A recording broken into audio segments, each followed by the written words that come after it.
खबर में खुश आमदीद। मैं हूँ सईद काजी और मेरे साथ मेरे को होस्ट जनाब मियाँ शाहिद साहब मौजूद है। कुछ खबरें फिर हम अपने मेहमानों से बात करेंगे। एक बड़ी इंतहाई आम मीटिंग कराची में हुई जो हमारे आर्मी चीफ ने हमारी बिजनेस कम्युनिटी और बिजनेस लीडर्स के साथ की। बड़ी मीनिंगफुल बातें वहाँ पर हुई और जो एक मुस्तकबिल का नक्शा ज़रा हमें नज़र आएगा इसके उसी मीटिंग में मौजूद एक बहुत अहम शख्सियत हमारे साथ होंगे, उस हवाले से बात करेंगे। और फिर कुछ 2 दिनों से ये जो सोशल मीडिया में एक शोर होता है और बड़ी एक समझ नहीं आती क्यों हम जो है वो शायद रेटिंग के लिए ये करते हैं या हम अपनी ट्रैफिक के लिए करते हैं। तो हो रहा था जी खत्म हो गया, वो हेलीकॉप्टर पहुंच गया, उधर पहुंच गए। आज जो बात मीडिया के साथ बानी पीटीआई इमरान खान साहब ने की है उससे साफ साफ नजर आता है कि कोई रेप्रोशमा नहीं है, कोई ब्रिज नहीं बन रहा और वो अपने चारों मुतालबात पर उसी तरह खड़े हैं। और फिर अगर हम मोहसिन नकवी साहब की वो मोहतरम जो चीफ जस्टिस साहब में जो जहाँ उन्होंने पिटीशन कर रखी है कि ये जलसा बंद करवाया जाए, जो उनकी गुफ्तगू है वहाँ भी हमें हार्ड लाइन नजर आ रही है, कोई ब्रिज बीच में नजर नहीं आ रहा। और ये बार बार जो रोजाना सुलह कराई जाती है, सवेरे रिहाई कराई जाती है, for heaven sake we should report and we should report the reality not our wishes. इस पे हम बात करेंगे। भारतीय मीडिया और ये भारत जिस तरीके से एक अब हमें उसको जोम है जो इतनी बड़ी मैशत बन गया, ज़ाहिर बना है वो, लेकिन इसके साथ साथ वो जो कर रहे हैं भले वो खालिस्तान के हवाले से दूसरे मुल्कों में जो कत्ल किए जा रहे हैं वो हो या ये क्रिकेट के हवाले से जो हमारे साथ गुंडागर्दी चल रही है, इस हवाले से हमारे साथ बड़े अहम हाफिज इमरान साहब होंगे जिन्होंने कल बड़ी जुर्रतमंदी से एक इंडियन चैनल खुलकर बात की। मगर क्या हम हमारे हुक्मरान और क्रिकेट के करता धरता जो है वो हमारे क्रिकेट के हमारे अपने राइट्स नहीं दिलवा सके तो क्रिकेट के राइट्स भले ये क्या दिलवाएंगे, इस पे बात करेंगे। और उधर नेटो भाग रही है यूक्रेन में से। पहले अमेरिका ने अपना सफारतखाना बंद किया, अब दीगर जो यूरोपियन मुल्क हैं वो दुम दबा के भाग रहे हैं। ये क्या दिन है, क्या अहद है, ये किस तरह मिसाइलों के साथ गुफ्तगू कर रहे हैं, किस तरह से एक आलमी हुक्मरान तबके को हम देखें तो यूँ लगता है कि it is a mental asylum taken over by inmates. एक पागलपन है, अल्लाह इससे हमें महफूज रखे। हमारे साथ मौजूद होंगे मियाँ साहब जावेद बलवानी साहब जो उस मीटिंग में मौजूद थे। I wonder if he is हमारे साथ, जो थोड़ी देर में हमारे साथ ज्वाइन करेंगे। मियाँ साहब जब तक वो हमें ज्वाइन करते हैं, ये एक अजीब कहानी रन ऑफ द मिल चल गई है यहाँ पे, आज सुलह करा दो। और मैंने कल मुनीफ फारूक भाई से एक बात की और मैंने कहा यार सुर्खियाँ और मतन और ऊपर सुलह और इमरान खान साहब की फतह अंदर तरले। मतलब ये हम कब सीखेंगे कि हमें वो रिपोर्ट करना चाहिए जो जमीन पे हो रहा है। यही हमारा मनसब है। मियाँ साहब काजी साहब, मुज़ाकरात तो हुए हैं और मुज़ाकरात जो हैं वो उसमें इसमें कोई शक नहीं कि बैरिस्टर गौहर और अली अमीन गंडापुर जो थे वो पैगाम रसां थे। और इसमें भी कोई शक नहीं कि 2 बड़ी मीटिंग्स हुई बानी पीटीआई के साथ, इनकी 1.5 घंटा की मीटिंग हुई और फिर उसके बाद जो है वो पैगाम दूसरी जानिब गया। जिस दिन पीएम हाउस में बड़ी बैठक हुई थी उस दिन भी बात हुई थी, पैगाम रसानी भी हुई है, मुज़ाकरात भी हुए हैं, लेकिन मुज़ाकरात इस पर नहीं हुए कि बानी पीटीआई को रहा किया जाएगा, इस पर भी नहीं हुए कि 26वीं आईनी तरमीम जो है वो उसको ख़त्म किया जाएगा, ना इस पर हुए कि फौरी तौर पर चारों मुतालबात मान लिए जाएंगे। मुज़ाकरात इस पर हो रहे थे कि जो मुतालबात हैं उन पर बातचीत चलेगी, लेकिन उससे पहले कॉल ऑफ करें। अगर कॉल ऑफ करते हैं 24 तारीख का एहतजाज, मैं यहाँ रखता हूँ। पहली बात तो ये कि मुज़ाकरात फिर मंडियां दे बात कर लेने सन। देखें मुज़ाकरात क्या है भाई, मुज़ाकरात ये है कि भाई हमें छोड़ रहे हैं नहीं छोड़ रहे, ये पर्चे खत्म हो रहे हैं नहीं हो रहे, ये चलते रहेंगे। तो मुज़ाकरात का क्या मानी है कि आप जेल में रहें या देखें ना, मुज़ाकरात में कुछ मुज़ाकरात का मतलब क्या है, जंग का मतलब क्या है। जंग का मतलब ये है कि मियाँ शाहिद साहब ने मुझे फतह कर लिया, कहानी खत्म होगी। अब मुज़ाकरात क्या है कि भाई कुछ लो और दो, वो तो फिर कुछ लो है, दो तो है ही कोई नहीं बीच में। काजी साहब, आज वज़ीर दिफा ने भी कहा कि पीटीआई नहीं चाहती कि वो 24 तारीख को एक एहतजाज करे, वो चाहते हैं कि हमें कोई ना कोई राह मिले ताकि हम जो है यहाँ रुकिएगा। वज़ीर दिफा कहते हैं कि वो नहीं करना चाहते कि हमें कोई रास्ता मिले। तो जो हाई कोर्ट में आप क्या लेने गए हैं? अगर वो खुद ही भाग रहे हैं तो आप पिटीशन क्यों कर रहे हैं? पूरे पाकिस्तान के कंटेनर क्यों आ गए हैं? इन्होंने पिटीशन नहीं की है, हाई कोर्ट में पिटीशन जो है वो ताजरों ने की है और आज वहां पर जो है वो तलब किया गया हाई कोर्ट ने वजीर दाखिला को, और वहां पर वजीर दाखिला ने तमाम तर हालात जो है वो सामने रखे। ताजरों का भी मुझे पता है ना, हाई कोर्ट ने एक बात कही है, ताजरों का हमें पता है, कही है काजी साहब हाई कोर्ट ने कि हम फैसला करेंगे, आज कोई हुक्म आने वाला है इस हवाले से। मैंने आपकी बात मान ली, हुक्म आने वाला है। अगर आपको ये डर नहीं है तो हर मीडिया आउटलेट पर आपके जो प्यारे, मैं क्या कहूं, अब चूंकि डिवाइड है ना, आधे इधर जर्नलिस्ट बैठे हैं आधे उधर बैठे हुए हैं, वो लगे हुए कुछ नहीं होया, कुछ नहीं होया। वो कुछ नहीं होया तो कोई और मौजूद ले आओ। हमारे मुल्क में स्मॉग का मौजू है, हमारा इकोनॉमिक का मसला है, हमारा IMF जो है वो ले गया वापस रिव्यू में और बोर्ड ने उसको हमें बताना है कि पैसे हमें मिल नहीं है। और उस 24 घंटे यही, अगर आपको खतरा नहीं है, खौफ नहीं है, तो ये सारे मुल्क की पुलिस को क्यों मोबिलाइज कर रहे हैं? ये वज़ीर दिफा साहब से मेरी दरख्वास्त है कि अगर ये एक बड़ा माइनर और टाइनी सा इंसिडेंट है तो यार इसको बैक पेज के एक सिंगल कॉलम सफ़े पे लगाएं और खबर को फारिग करें। मियां साहब देखिए काजी साहब, ऐसा ही होना तो ऐसा ही चाहिए, आइडियल सिचुएशन तो यही है, लेकिन हुकूमत कहती है कि इससे पहले PTI ने जितने भी जलसे या जुलूस किए हैं या एहतजाज किया है उसमें तशद्दुद की कार्रवाइयाँ हुई हैं। उन्होंने आज फिगर दिए हैं पूरे कि इतने हमारे पुलिसमैन जो हैं वो जख्मी हुए और 300 हमने अफगानी जो हैं वो उनको गिरफ्तार किया। उन्होंने ये भी कहा कि जलाओ गिराओ भी हुआ और वहाँ पर जो लोग थे उनके पास असला भी था, सरकारी मशीनरी भी थी। ये सारा चीज़ जो है वो अदालत के सामने रखी है। ये तो हुकूमत का मौक़िफ़ है, लेकिन दूसरी जानिब PTI का मुझे नज़र आ रहा है। काजी साहब देखें, यहाँ पर अलीमा खान जो है वो कह रही हैं कि एहतजाज होगा, लेकिन आपने कभी देखा कि जो एक क़यादत इस्लामाबाद के अंदर है वो क्या कह रही है?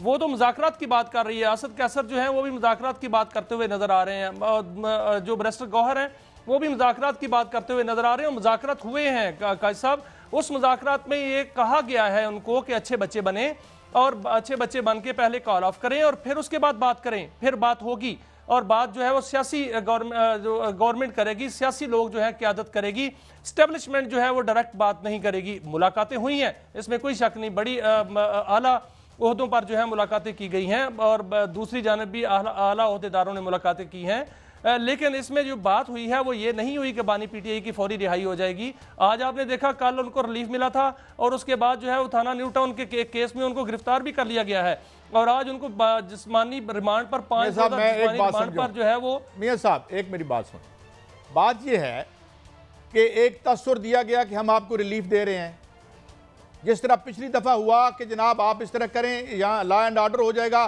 फ़लाँ तारीख को हम आप दे देंगे, अपना फ़लाँ जगह दे देंगे, वहाँ आप जलसा कर लें।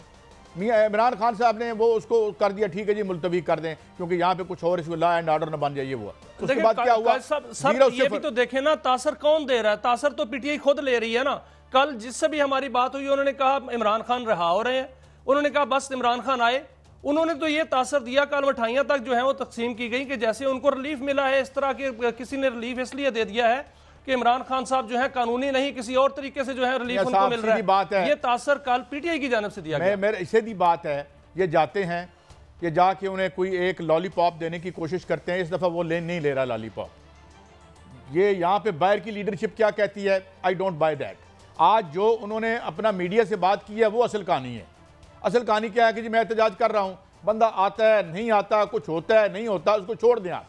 ये तो डंग टपाऊ काम है। बानी PTI क्या करें, वो तो जेल में हैं, लेकिन बाहर जो क़यादत है काजी साहब उन्होंने फेस करना है ना। वो अपना खेल तो वो खेल रहे हैं ना। का आज वज़ीर दिफा ने यह भी कहा है कि कोई वो बाहर जो क़यादत है वो नहीं चाहती। ये बताएं मियां साहब, मैं प्रैक्टिकल सिचुएशन पूछता हूँ।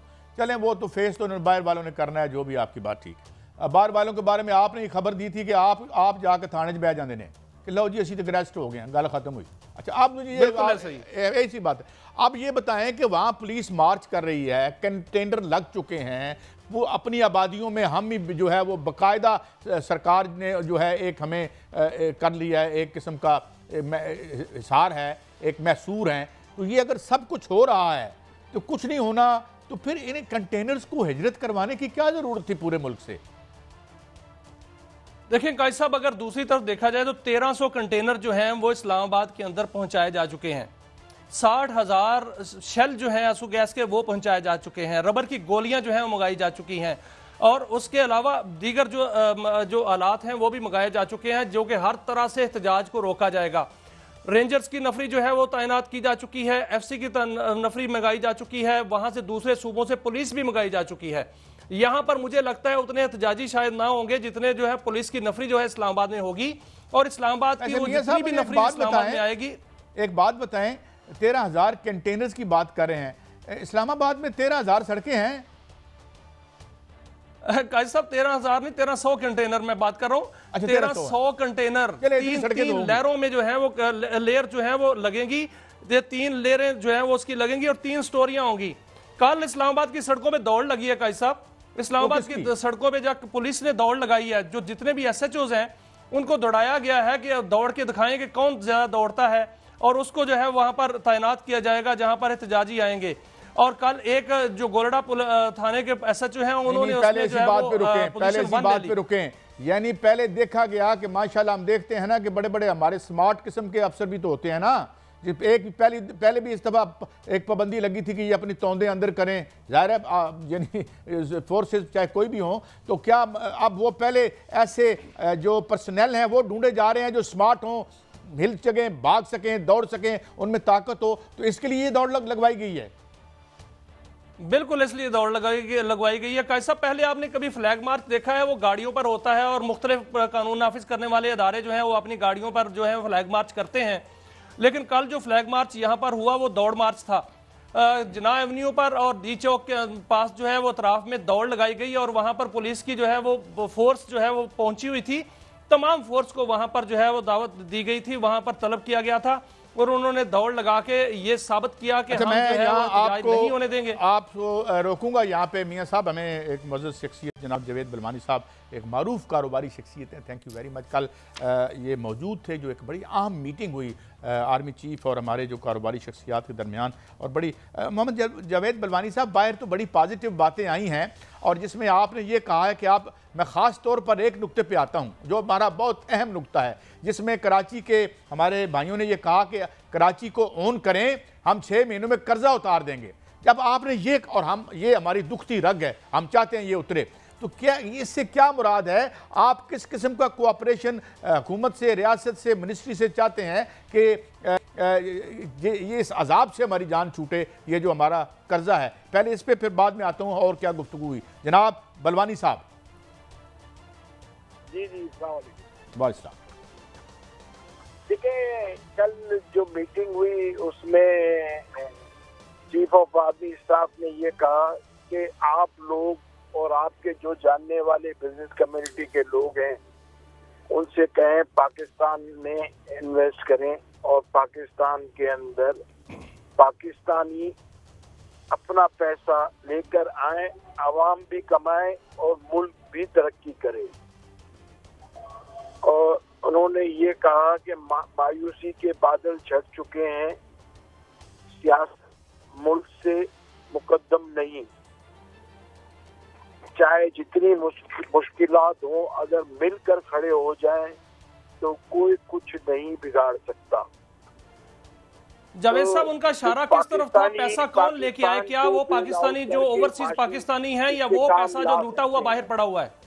ये माफी चाहता हूँ, मेरे को होस्ट आपसे पूछ रहे हैं, आप तक आवाज शायद आ रही है नहीं, कि वो कह रहे हैं कि पाकिस्तानी बाहर से पैसा लेके आए, ये बात हुई बलवानी साहब? देखिए, पाकिस्तानी एक तो ब्यूरोक्रेट सियासतदान लूट के पैसे ले गए, एक तो वो पैसा है। एक पैसा हुआ है कि पाकिस्तानी बिजनेस कम्युनिटी के लोग यहाँ पे, यहाँ के हालात देख के, यहाँ के लॉ एंड ऑर्डर के मामला देख के, यहाँ के पॉलिटिकल हालात देख के, मुल्क की इकोनॉमी के हालात देख के डर के अपना पैसा बाकायदा स्टेट बैंक से परमिशन लेके बाहर लेके गए हैं। ये उन्हें कह रहे हैं कि आप अपने मुल्क में इन्वेस्टमेंट करें और अपने मुल्क को बेल आउट कराएं और IMF से जान छुड़ाएं। उस पे बिरादरी ने, ताजिर बिरादरी ने, बिजनेस कम्युनिटी के लोगों ने ये बात की कि साहब आप कुछ सबको मामला सही करके दिखाएं और हमारी जो तकलीफें हैं वो दूर कर दें। कराची के अंदर जो मामलात हैं, और उस पर यह भी कहा गया कि कराची जो है मुल्क को 54% एक्सपोर्ट दे रहा है और 67% टैक्स दे रहा है। पूरे पाकिस्तान का इकोनॉमी का मेन स्टेक कराची है, तो आपको कराची में ज्यादा तवज्जो देनी चाहिए, क्योंकि जहाँ जहाँ पाकिस्तान में आपका मेन स्टेक है वहाँ तवज्जो देनी चाहिए। और सबसे बड़ा स्टेक पाकिस्तान का अगर देखा जाए तो कराची है, और कराची पे खास तवज्जो देनी चाहिए। और कराची के मसले मसाइल जो हैं सालों साल से जो हल नहीं हो रहे उनको हल किया जाए। हालांकि उसको सीरियसली हल किया जाए तो महीनों में हल हो सकते हैं। मैं मोटी बातें करेंगे तो लोगों में कॉन्फिडेंस आएगा और लोग खुद पैसा लाएंगे। और कराची अकेला जो है ये पाकिस्तान के सारे मसले हल कर सकता है इकोनॉमी के। बलवानी साहब, 130 बिलियन डॉलर का कर्जा है जो हमारे पाँव में बेड़ियाँ हैं, ना खारजा पॉलिसी आज़ाद करा सकते हैं ना दाखिला। और ये एक बड़ी इंपॉर्टेंट बात शायद ये थी, ये सारी क्या किया जाए, क्या ऐसा हो कि हम ये इतने पैसे हम एक कराची से जनरेट कर सकते हैं। मैं आपसे इत्तफाक करता हूँ, मतलब व्हाट स्टेप्स यू वांट कि वहाँ हों और हम इस कर्जे को रिटायर कर सकें। क्या सजेस्ट किया आपने चीफ साहब को? देखिए, कराची पाकिस्तान का वाहिद शहर है जो मुल्क का आधे से ज्यादा एक्सपोर्ट कर रहा है और मुल्क का आधे से ज्यादा टैक्स दे रहा है। ये पूरे पाकिस्तान को पता है, एफबीआई भी मानता है, गवर्नमेंट ऑफ पाकिस्तान भी मानती है। और कराची मुल्क का वाहिद शहर है जो जहाँ पर जितने लोकल एनजीओज काम कर रहे हैं वो मुल्क में कहीं भी इतने लोकल एनजीओज नहीं है, उससे बड़े पैमाने में काम नहीं कर रहे।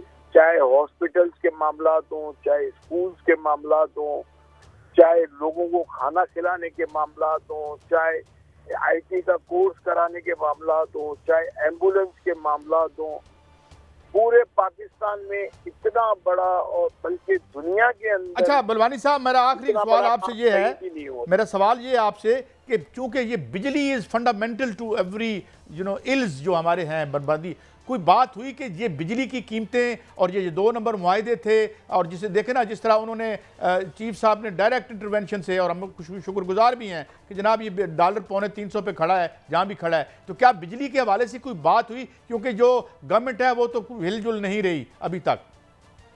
देखिए, इन्होंने वादा किया है कि, और पहले भी वादा किया था कि हम जो है इंटरेस्ट रेट भी कम कर देंगे, इन्फ्लेशन भी कम, तो इन्फ्लेशन भी कम हुआ है, इंटरेस्ट रेट भी कम किया है इन्होंने, और अगले साल तक बोलते हम सिंगल डिजिट में ले आएंगे। और बिजली और गैस से भी बोला हम इंशाल्लाह करेंगे, हम कोशिश कर रहे हैं उसको भी।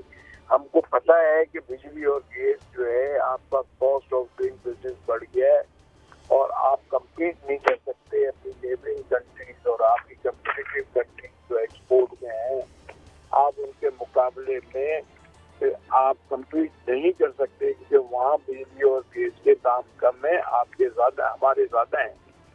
तो ये इन्होंने कहा, ये वादे किए हैं कि हम ये सब चीजों को मैनेज करेंगे। और सब मोहम्मद जावेद बलवानी साहब, थैंक यू वेरी मच, आपने हमें इनसाइट दी जो बात। मगर मियाँ साहब, ये जाहिर है ये फंडामेंटल चीज़ें हैं। 2 बातें जिस पे हम देखते हैं कि जो एम्फेसिस था इस मीटिंग में, बड़ी इंपॉर्टेंट मीटिंग में, एक ये था कि जो कैपिटल फ्लाइट की बात की कि भाई पैसा अंदर लेके आएँ, और उसके लिए ये स्टेबिलिटी मांग रहे हैं, ये भी अपनी जगह दुरुस्त कह रहे हैं, स्टेबिलिटी हो और यहाँ पे ईज़ ऑफ डूइंग बिजनेस हो। और सेकंड जो सबसे बड़ी बात हुई वो ये कि जिसका मतलब है कि ये रियलाइजेशन भी मौजूद है इस सतह पे कि जब तक हम बिजली को नीचे नहीं लेके आते हम कंपेटिटिव मार्केट में नहीं हो सकते। और मैं असूली तौर पर इस बात से इत्तफाक करता हूँ मियाँ साहब, हम साल 6 महीने में ये अगर ये वारदात ख़त्म हो जाए, ये 18 अरब डॉलर की UNDP जो कहता है ये साल का, तो ये मरात ही खा जाते हैं, वो है। इसके अलावा देखें, बिजली की कीमतें कम हो सकती हैं। बिजली की कीमतें तब कम होगी जब आपके जो कैपेसिटी पेमेंट है वो कम होगी, या जब आपने देखा कि चंद दिन पहले नेपरा में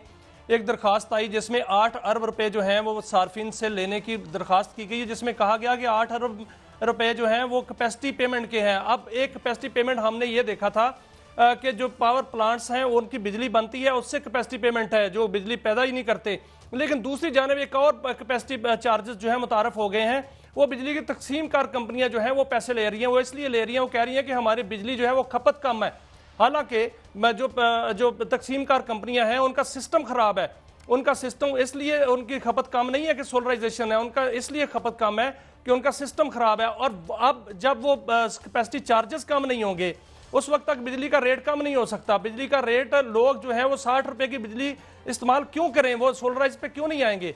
इसलिए जब सोलराइज भी साथ साथ हो, इनका सिस्टम भी ठीक हो और बिजली की कीमत जो है वो एक बात तो रियलाइज करनी चाहिए। यहाँ टीवी पे आके बहुत से लोग कह चुके हैं, मैं नहीं कह रहा, कि जनाब फलां पार्टी के इतने IPPs हैं, रूलिंग पार्टी के फलां इतने हैं, जो अपोजिशन में बैठे हुए हैं उनके भी हैं। मतलब वो अपोजिशन में कभी हुआ करते थे ना हमारे किबला, क्या नाम है उनका, तो वो उनके भी हैं। अब सवाल ये है कि इनको कौन हाथ डाले, who will bell the cat, ये तो माशाल्लाह पार्लियामेंट वैसे सुप्रीम है, हम सिर के दिल से यकीन रखते हैं। अगर वो सुप्रीम है तो फिर आईपीपीज भी सुप्रीम है, क्योंकि अंदर बैठे हुए लोगों की तो आईपीपीज हैं। भाई इस बड़ी सुप्रीम जो एंटिटी है इसको कौन हाथ डाले? Number one. देखिए कायद साहब, जो मैं इसको पावर माफिया कहूंगा, ये तकसीमकार कंपनियां भी इस माफिया का हिस्सा बन चुकी हैं। जो पावर माफिया है ये सोलराइजेशन खत्म कराना चाहता है, और सोलर आप जो रेट पड़ रहा है सोलर का वो 19 रुपए 38 पैसे पड़ रहा है, लेकिन ये 11 रुपए तक उसको लाना चाह रहे हैं और या इसको खत्म करना चाह रहे हैं। ग्रास मीटरिंग पर जो है वो आना चाह रहे थे पहले, उस हवाले से अभी तक जो है वो पेशरफ्त नहीं हुई, लेकिन इसका रेट जो है कम करने के हवाले से एक तजवीज़ गई है कि सोलर सार्फिन का रेट जो है वो कम कर दिया जाए, ताकि वो उस कम रेट के पर जो है वो बिजली उनसे खरीदी जाए। ना, और लोग आप हमें जो दे रहे हैं वो पता नहीं 60-70, और ये इधर कह रहे हैं 7.5 रुपए पे होगा जो आप अपने सोलर पे जो बिजली एक्स्ट्रा पैदा करेंगे। इसका मतलब है कि साढ़े वालों ना ही समझो। मेरा मतलब यह है कि उसकी वजह क्या है कि ये जो बिजली की कम खपत हुई है, इंडस्ट्री बैठ जाने की वजह से लोग बिजली कम खर्च करते हैं, उनके पास बिल देने के पैसे नहीं है। अब ये 60 अरब रुपए की जो कैपेसिटी पेमेंट है ये भी तो बिलों में डाल के हमें ही देनी है। तो बात यह है कि प्रॉब्लम तो वहीं पे है जहां प्रॉब्लम सॉल्व होनी है। जब प्रॉब्लम वहां पे हो, जो प्रॉब्लम मुबैना तौर पर सॉल्वर हैं सो टू से, तो फिर तो प्रॉब्लम रहेगी। एक ब्रेक की तरफ बढ़ते हैं मियां साहब, ब्रेक की तरफ जा रहे हैं। क्रिकेट की बात करेंगे। भारत जिस तरीके से जो है वो एक, मैं इसे क्या कहूँ, इसके क्या लफ्ज़ इस्तेमाल करूँ कि जिस तरीके से वो क्रिकेट के हवाले से अपनी मन की मर्जी कर रहा है, ये क्या मामला है? इसके हवाले से हमारे साथ हाफिज इमरान साहब होंगे, स्पोर्ट्स के माहिर, उनसे पूछते हैं एक ब्रेक के बाद।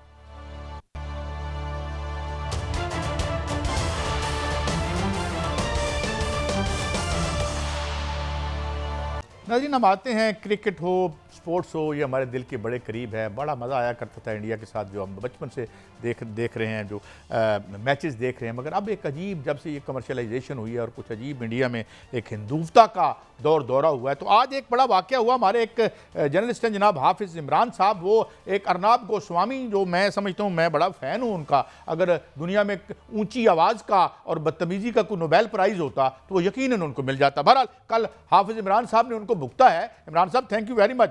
पहला सवाल तो मेरा आपसे ये है, ये फरमाइए कि जब आपने ये जवाब दिया, जो आपको वो जवाब नहीं देने दे रहे थे कि हजूर आप पैसे नहीं देते, आप स्टेक होल्डर्स हैं, आप माल कमाते हैं, सवाल उनका क्या था और आपका जवाब क्या था? बहुत शुक्रिया कादी साहब आपका। देखिए, सवाल ये है कि वो ये कहते हैं, वो और उन जैसे और लोग, वो ये कहते हैं कि फंड करते हैं वो पाकिस्तान क्रिकेट को। तो ये गलत है। फंड में और रेवेन्यू में फर्क होता है। फंड का मतलब यह है कि वो कोई चीज हमें अतिया कर रहे हैं। रेवेन्यू का मतलब है आमदन है। तो पाकिस्तान क्रिकेट की अगर आप बात करते हैं, या दुनिया में जितने भी क्रिकेट खेलने वाले ममालिक हैं, ये रेवेन्यू शेयरिंग के ऊपर है। ये आईसीसी का जो मॉडल है, क्या रेवेन्यू शेयर नहीं करता आईसीसी? रेवेन्यू, इसका मतलब ये है कि वो आमदन है, आमदन होती है क्रिकेट खेलने के एवज। जब आप क्रिकेट खेलते हैं वहां पर उनके साथ, तो उसके एवज जो साल भर में आईसीसी को पैसे इकट्ठा होता है, वो अपने रुकन ममालिक में तकसीम करता है उसको। तो सवाल सिर्फ ये था, वो ये कहते हैं कि हम फंड करते हैं पाकिस्तान को, और अगर वो नहीं करेंगे तो बंद हो जाएगा। उनकी गलत फहमी है, उनकी खाम ख्याली है, ये उनकी खाम ख्याली है। और साहब, आपने बड़ा जबरदस्त जवाब दिया कल, जो है वो बड़ी अच्छा जो है मुकदमा आपने लड़ा। इसको इंडिया में भी बड़ा अच्छा जो है वो ट्रेंड चल रहा है इसका। इंडिया जो है वो हाइब्रिड मॉडल पर क्यों जाना चाह रहा है? वो इस तरफ क्यों जाना चाह रहा है? वो आकर खेलना क्यों नहीं चाह रहा? राह फरार क्यों इख्तियार कर रहा है? सादा जवाब है सर इसका। इसमें कोई रॉकेट साइंस नहीं है, इसमें कोई रॉकेट साइंस नहीं है। उसकी वजह यह है कि ये हमने अपने टेलीविजन शो पर भी, समा पर भी बात करते हुए, उनके एक सहाफी थे, उन्होंने कहा जी परसेप्शन है उन्होंने बनाया हुआ है। वो पाकिस्तान के साथ इसलिए क्रिकेट नहीं खेलना चाहते हैं पाकिस्तान में आकर के एक झूठा बयानिया जो गुज़िश्ता 10-15 बरस से वो दुनिया में फैला रहे हैं कि पाकिस्तान में अमन नहीं है। वो दुनिया में ये फैला रहे हैं कि पाकिस्तान महफूज मुल्क नहीं है। वो धड़ाम से गिर जाएगा जमीन के ऊपर अगर वो खुद पाकिस्तान क्रिकेट खेलने के लिए आ जाएंगे। उनको पता है कि अगर वो पाकिस्तान क्रिकेट खेलने के लिए आएंगे तो वो जो दुनिया को झूठ बता रहे हैं, उनको जमीन पे वो खुद गिर जाएंगे। पाकिस्तान में अगर आई चैंपियंस ट्रॉफी की मेजबानी पाकिस्तान कर रहा है और ये होती है, तो ये क्रिकेट के साथ साथ पाकिस्तान में इससे मुआशी सरगर्मियों को फरोग हासिल होना है। वो पैसा आना है पाकिस्तान में, वो करोड़ों डॉलर जो पाकिस्तान में आने हैं, वो पेट पे मरोड़ उठते हैं, वो तकलीफ देते हैं उन लोगों को। जो एक अरसे से दुनिया को झूठ बता रहे हैं।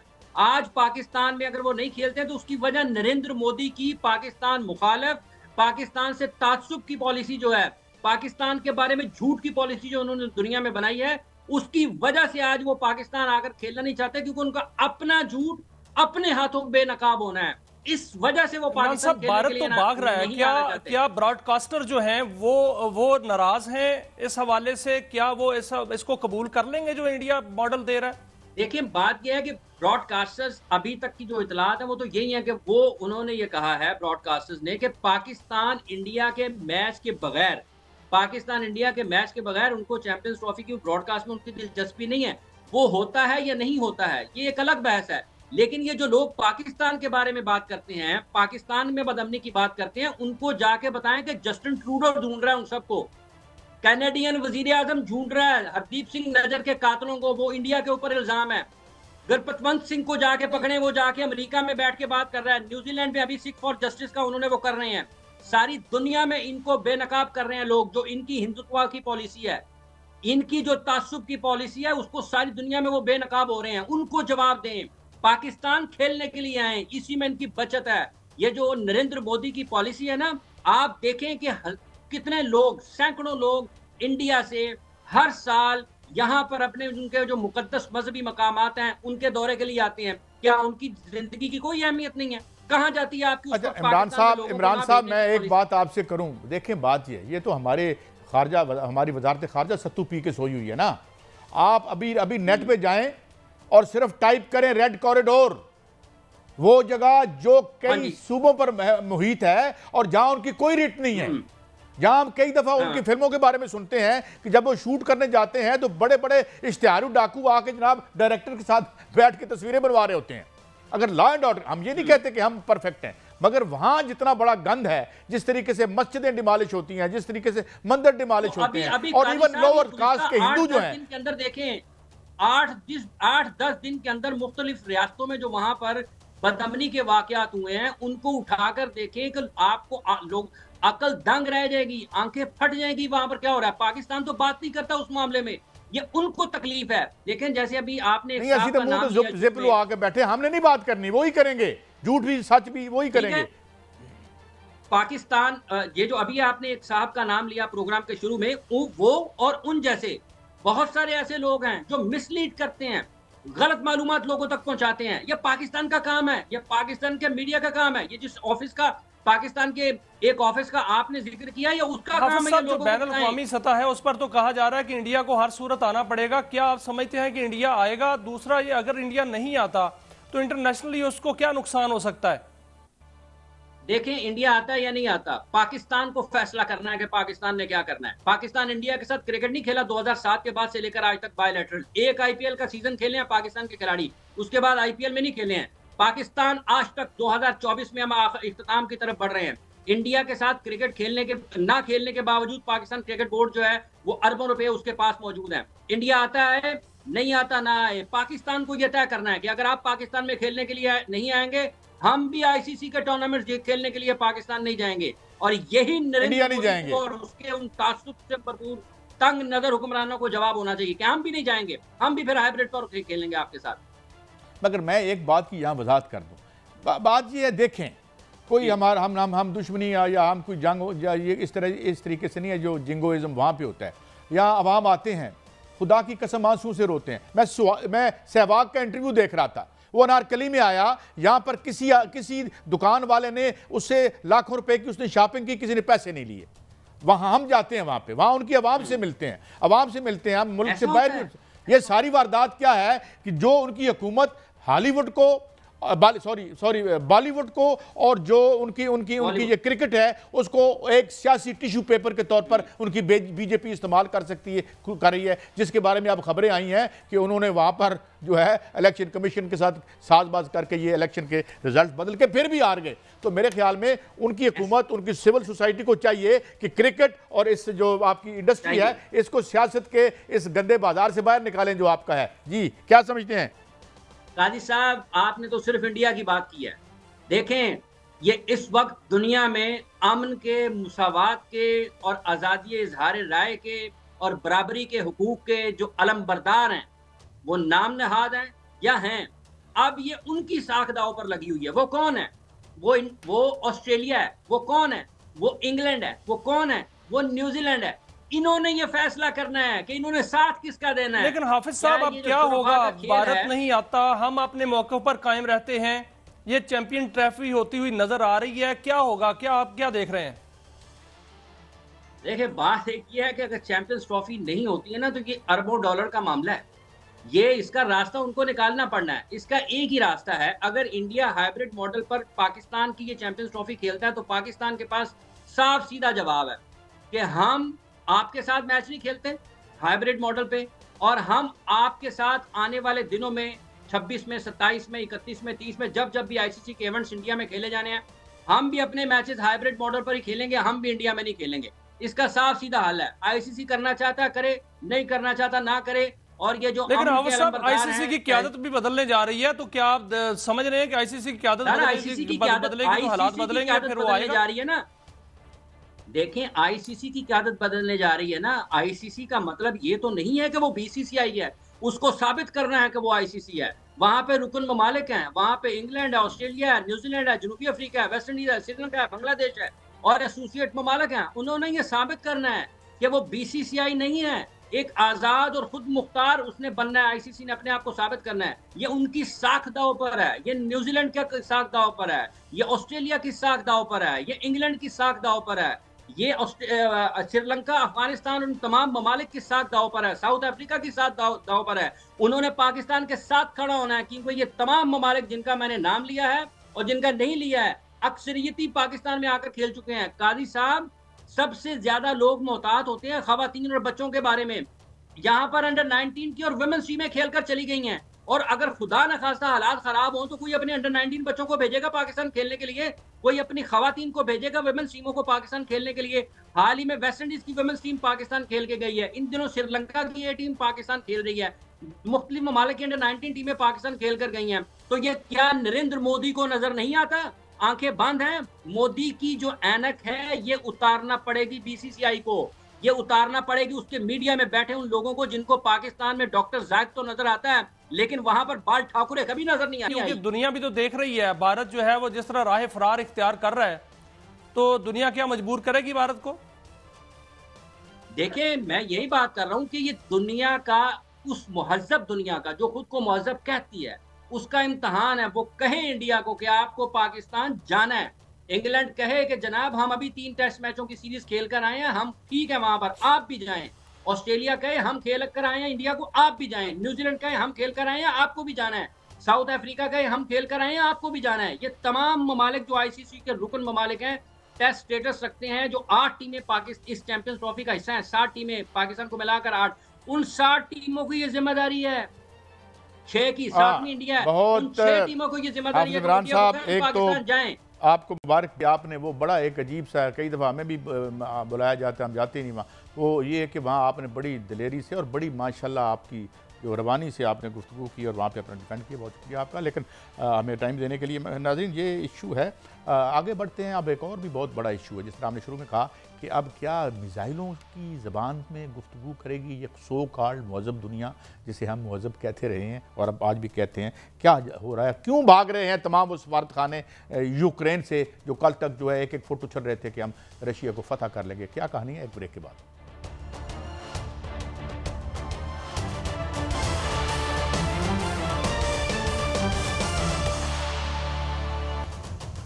Welcome back. नाज़रीन, इससे पहले कि हम एक तरफ जाएं, मगर एक बड़ी खबर आपके साथ शेयर करते हैं। इंटरनेशनल क्रिमिनल कोर्ट हेग में है ये इसने 3, 4, 5 के करीब वारंट जारी किए हैं, जिसमें 2 वारंट्स बड़े अहम हैं। एक नेतान्याहू का उन्होंने वारंट्स गिरफ्तारी जारी किए हैं, दूसरा जो योआव गैलेंट उनका वज़ीर दिफा था उसके जारी किए हैं। इसके अलावा हमास के कुछ लोगों के भी उन्होंने जारी किए हैं, उनके बारे में तो कहा जा रहा है कि वो अरेस्ट हो चुके हैं। पिछले 22 साल में पहली दफ़ा हुआ है कि मगरब के कुछ इस तरह के हुक्मरानों के ख़िलाफ़ ये सब कुछ हुआ है। तो हम ये सोच सकते हैं कि वहाँ पे कितनी, जिसे कहते हैं ना, unrest in the belly of the beast, जो अब बीस्ट की बैली है वो उसको भी अब उसमें अनरेस्ट फील हो रहा है, जिसके ये नताइज हैं। बहरहाल मियाँ साहब आगे बढ़ते हैं। अब बात यह है कि कल तो खबर हमने सुनी कि अमरीकी सफारत खाने ने कहा कि यार निकलो यहाँ से नीवे नीवे होके पतली गली से, ये यूक्रेन में जो इन्होंने वो ज़ेलेंस्की जो अब मैं एक मखौलिया जो है,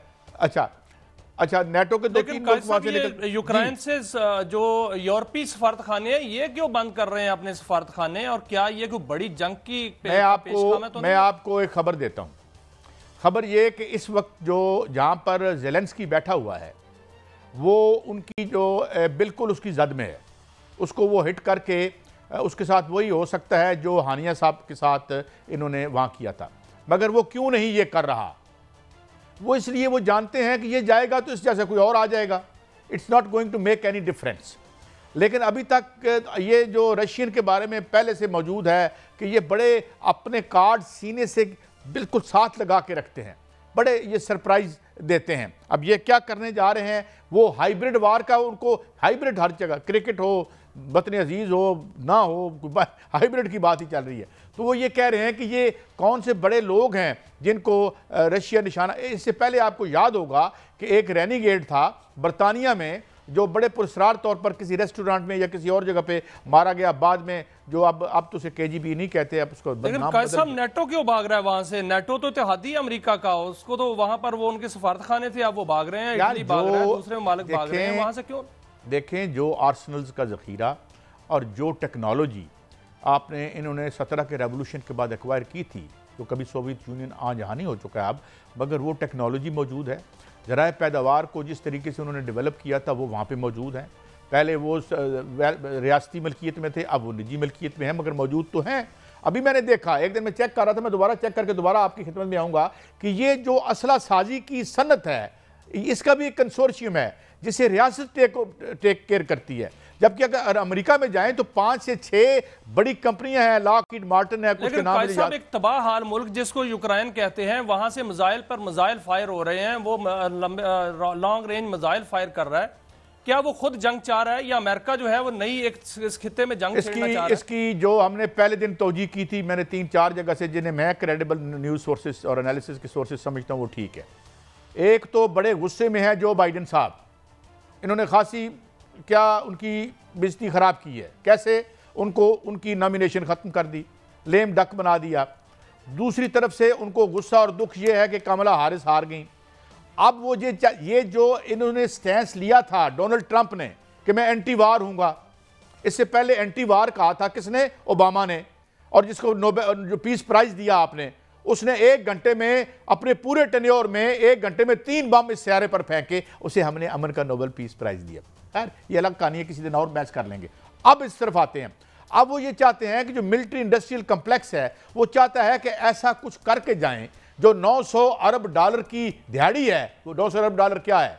अगर आप पहले 5-7 मुल्कों का सारा बजट इकट्ठा भी कर लें तो वो इससे कम है। ये 900 अरब डॉलर जो है ये उनका मिलिट्री का बजट है, क्योंकि उनके यहाँ एक क्या कहते हैं, एक नज़रिया है, ऐसे वॉर कैपिटलिज्म कहते हैं। वो कहते हैं जंगों से हमारी मैशत बढ़ती है। ये जब ये बात मार्शल प्लान पे चली जाएगी पीछे, तो ये है साहब। दूसरी जानिब एक बड़ी खौफनाक खबर मैंने अभी थोड़ी देर पहले देख रहा था कि जो इजराइल है वो ज्यादा ही बदमस्त हाथी बन गया है। उन्होंने फास्ट फोर्स हमले शुरू कर दिए हैं, क्योंकि उनके फौजी अपने जो जमीनी लड़ाई में नहीं लड़ सकते, अब उन्होंने फास्ट फोर्स जो बमबारी है वो लबनान पर करनी शुरू कर दी है। ये किस तरफ मामला जा रहा है सर? बड़ा खौफनाक सूरत हाल है। इलीगल है। केमिकल वेपन्स आप जेनेवा कन्वेंशन के तहत इस्तेमाल नहीं कर सकते, मगर इन्होंने अफगानिस्तान में भी किए, उसमें बहुत लोग गए, बच्चे मारे गए, खिलौना बमों से कितने बच्चे मारे गए। ये लेकिन क्या हुआ? जहाज़ों से लटक के लोग भाग रहे थे। 1 घंटे में पूरी अमेरिका की जो 5-6-4 ट्रिलियन, आई डोंट नो मैं एग्जैक्ट फिगर भी को आप जितने उन्होंने लगाया अफगान रियासत पे, क्या निकला? उससे क्या निकला? 1-1.5 घंटे में पूरी आर्मी कोलैप्स कर गई और ये वहाँ से भाग के निकल आए। कहाँ इनको शिकस्त नहीं हुई? शिकस्त देखें, इन जंगों में जीता तो कौन जीता? ठेकेदार जो ये असला सप्लाई कर रहे थे, या इनके आगे जो बगल बच्चे थे मकामी, उन्होंने बिलियंस। लेकिन कायद साहब ठेकेदार तो जीतते हैं। अब यूक्रेन की जानिब से जो बड़े लंबे लॉन्ग रेंज के मिसाइल हैं वो फेंके जा रहे हैं, वो बमबारी की जा रही है। तो जो डॉक्ट्राइन बदली है, उन्होंने चेंज की है रशिया ने, क्या आप समझते हैं कि कोई एटमी वार का खतरा तो नहीं? देखिए, एटमी war is a mutually assisted destruction से कहते हैं, जिसे मैड कहते हैं। देखिए, एटमी जंग का मतलब ये है कि सैयारे पे फिर कितनी और दहाइयाँ कह रहा हूँ, सदियाँ बल्कि कई ट्रिलियन ईयर्स गुजरेंगे दोबारा इंसानी तहजीब को दोबारा यहाँ जन्म लेने में। ये तो ये नहीं करेंगे। वैसे इनसे पागलपन से कोई ये बैद भी नहीं है। ये जो हुक्मरानी का तकब्बुर होता है, ये जो तकब्बुर इंसान को अंधा कर देता है, जिस तरह हमें अब नज़र आ रहा है, जिसे कहते हैं ना कि वो अंग्रेज़ी में ख़ास इसके लिए लफ्ज़ भी है, एरोगेंस ऑफ द पावर। ये जो एरोगेंस ऑफ द पावर है, ये आपसे कुछ भी करवा सकती है और अल्टीमेटली आपको भी फौत कर सकती है ज़ाती तौर पर। तो ये इस तरह से हम देख रहे हैं जिस तरह से ये कर रहे हैं। मगर मुझे लगता है कि अल्लाह ताला इसको सर देखिए, ये काजी साहब, ये मामला तो बड़ा संजीदा और बड़ा संगीन सा नज़र आ रहा है कि रशिया ने भी बैनुल जो कॉन्टिनेंटल मिसाइल हैं वो उन्होंने कहा है कि हम वो फायर करेंगे। तो ये तो एक तो जंगी कानून के भी खिलाफ वर्जी है और दूसरा ये बड़ा संजीदा और खौफनाक सूरत हाल की तरफ मामला जा रहा है। नहीं, पाबंदी देखे ना, उसने पहले ये सारी कहानी कहाँ से शुरू हुई? उसने कहा कि नेटो को मेरी सरहद तक ना लाना, वो ले आए। जिस वक्त सोवियत यूनियन का इन्हदाम हुआ, इनके दरमियान गुफ्तगू हुई, वहीं पे मरा है मेरे ख्याल में, वो क्या नाम था, वो गोरबाचोव जो था। तो इन्होंने कहा नहीं, इसको घेरो, इसको ख़त्म करें। बुनियादी प्लान ये था कि यूक्रेन और इनको जंग लड़ा के तो एग्जॉस्ट कर दिया जाए इकोनॉमिकली रशिया को, ये बुनियादी प्लान था। अच्छा, अब क्या हुआ? और पाबंदियां लगा दो, इसके बिलियंस ऑफ डॉलर, सैकड़ों बिलियंस वहाँ बैंकों में पड़े थे वेस्ट में, वो फ्रीज कर दिए। उसके बाद जंग में क्या होता है? रूबल की कीमत अप्रिशिएट होनी शुरू हो जाती है, इसकी इकानमी ऊपर जाना शुरू हो जाती है। उसकी वजह क्या है? उसकी वजह यह है कि ये 17 के रेवोल्यूशन के बाद इन्होंने ज़राए पैदावार को जिस तरीके से डेवलप किया, अब पूरे यूरोप की तो इन्होंने कमरे गर्म करते हैं। अगर रशिया ना चाहे तो यूरोपियन जो है वो सर्दी से मर जाएं। वो अभी अब अल्टरनेटिव ढूंढेंगे, कहीं से गैस मिलेगी, कतर का तरला करेंगे, किसी और का तरला करेंगे, मगर भाई उसमें तो टाइम लगेगा, उसमें तो कई सर्दियां चाहिए होंगी और सर्दियों में कई बाबे मर जाएंगे। मेरी तरह जो है वो इल्जाम जो है रशिया का है वो तो अमेरिका पे जा रहा है ना, तो क्या जो बाइडन जो है वो ट्रंप के आने से पहले कांटे बिछाकर जा रहे हैं? हाँ, यही किया ना उन्होंने, बेसिकली वो ट्रंप के लिए मुश्किलात पैदा कर रहे हैं। तो बहरहाल ये वक्त प्रोग्राम का खत्म हुआ। अल्लाह करे ये तखमीने हमारे गलत साबित हों, दुनिया किसी अच्छी तरफ सामने बढ़े। ये था अब तक आखिरी प्रोग्राम। मंडे को फिर मिलेंगे। अल्लाह हाफिज़।